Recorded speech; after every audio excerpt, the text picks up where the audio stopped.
Monsieur le Président, Monsieur le Ministre, Madame la Secrétaire d'État, chers collègues. Monsieur le Ministre, je voudrais me faire le porte-voix des 312 policiers adjoints volontaires de la 7e génération, première cohorte libérée en avril 2025 après 4 ans de service. Je voudrais savoir les conditions dans lesquelles ils ont été libérés, et éventuellement pourquoi et comment, quelles solutions trouver, alors que les autres cohortes qui ont suivi sont maintenues en activité.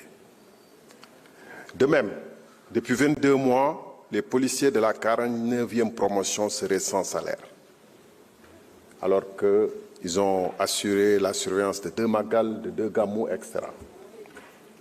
Monsieur le ministre, j'ai vu des images insoutenables des étudiants à l'université, avec des blessures par balle au niveau du ventre, pour certains.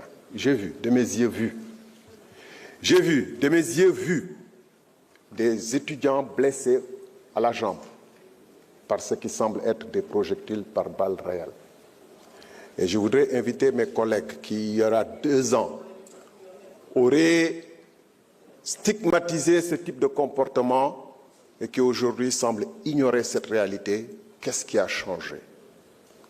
J'en appelle aux étudiants pour une désescalade et pour des recours à des formes de lutte plus pacifiques. Mais est-ce qu'il y a des enquêtes qui sont menées?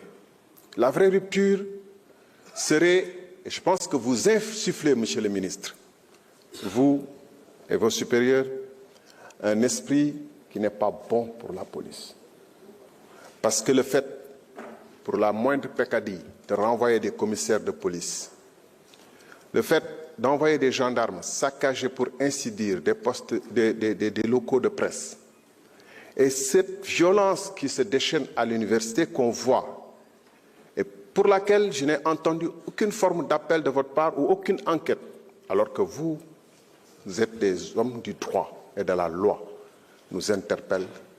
Est-ce que la rupture qu'on a attendue, est-ce que les choses qu'on attendait que ça change dans ce pays se sont effectivement produites? Les hommes de police peuvent être animés d'un esprit remarquable. J'ai vu un homme qui a été tiré par une foule, qui tenait son pistolet, qui aurait pu tirer, mais qui s'est abstenu. Ça veut dire que ces hommes et ces femmes sont formés pour être professionnels en toutes circonstances. Mais est-ce que la pression qu'on met sur leurs chefs et sur eux-mêmes? Par ailleurs, ce n'est même pas une question. Si on constate qu'un général, dont les états de service sont irréprochables, pour autant qu'on puisse le savoir, qui fait la fierté de ce pays,